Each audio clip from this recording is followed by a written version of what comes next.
Ah, wonderful. So this video is for our week 4 interview question, in where we are going to learn a little bit about making a stacked with a linked list. Um, so first things first, let us start out with an analogy to kind of help others visualize what I am talking about. Basically, uh, making a stack with a linked list is a lot like a stack of dinner plates, I'd say. At least that's kind of what I imagined when I was learning about this during the week. You always want a new plate, so you got to remove a plate from the top, and uh, that's kind of how using linked lists are. You remove a plate from the top of the plates, which is, in theory, is it's a correct analogy, but it's not exactly the best. It's not the best analogy to use. It's one that I came up with.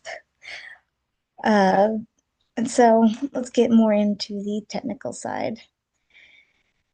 Um, so the stack itself operates on a last in, first out principle, or a LIFO, LIFO. That means that the item that is, I'm just reading my notes. Uh, that means that the item that is added is the first one to be removed, kind of like that stack of plates. You add them, and then the one that you just cleaned and put away is probably the one that you're going to grab first because it's off the top. So it's the last one in, but it's always the first out.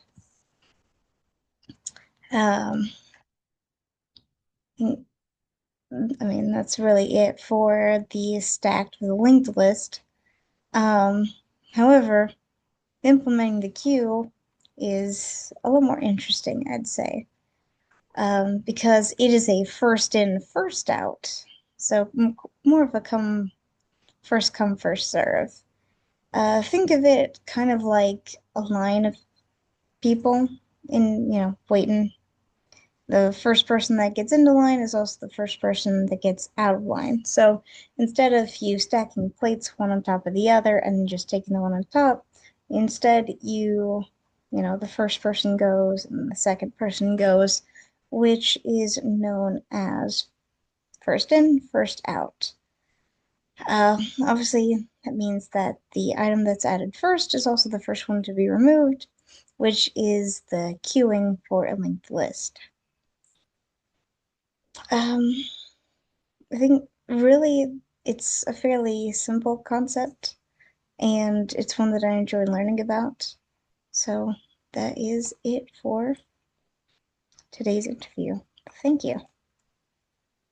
Uh,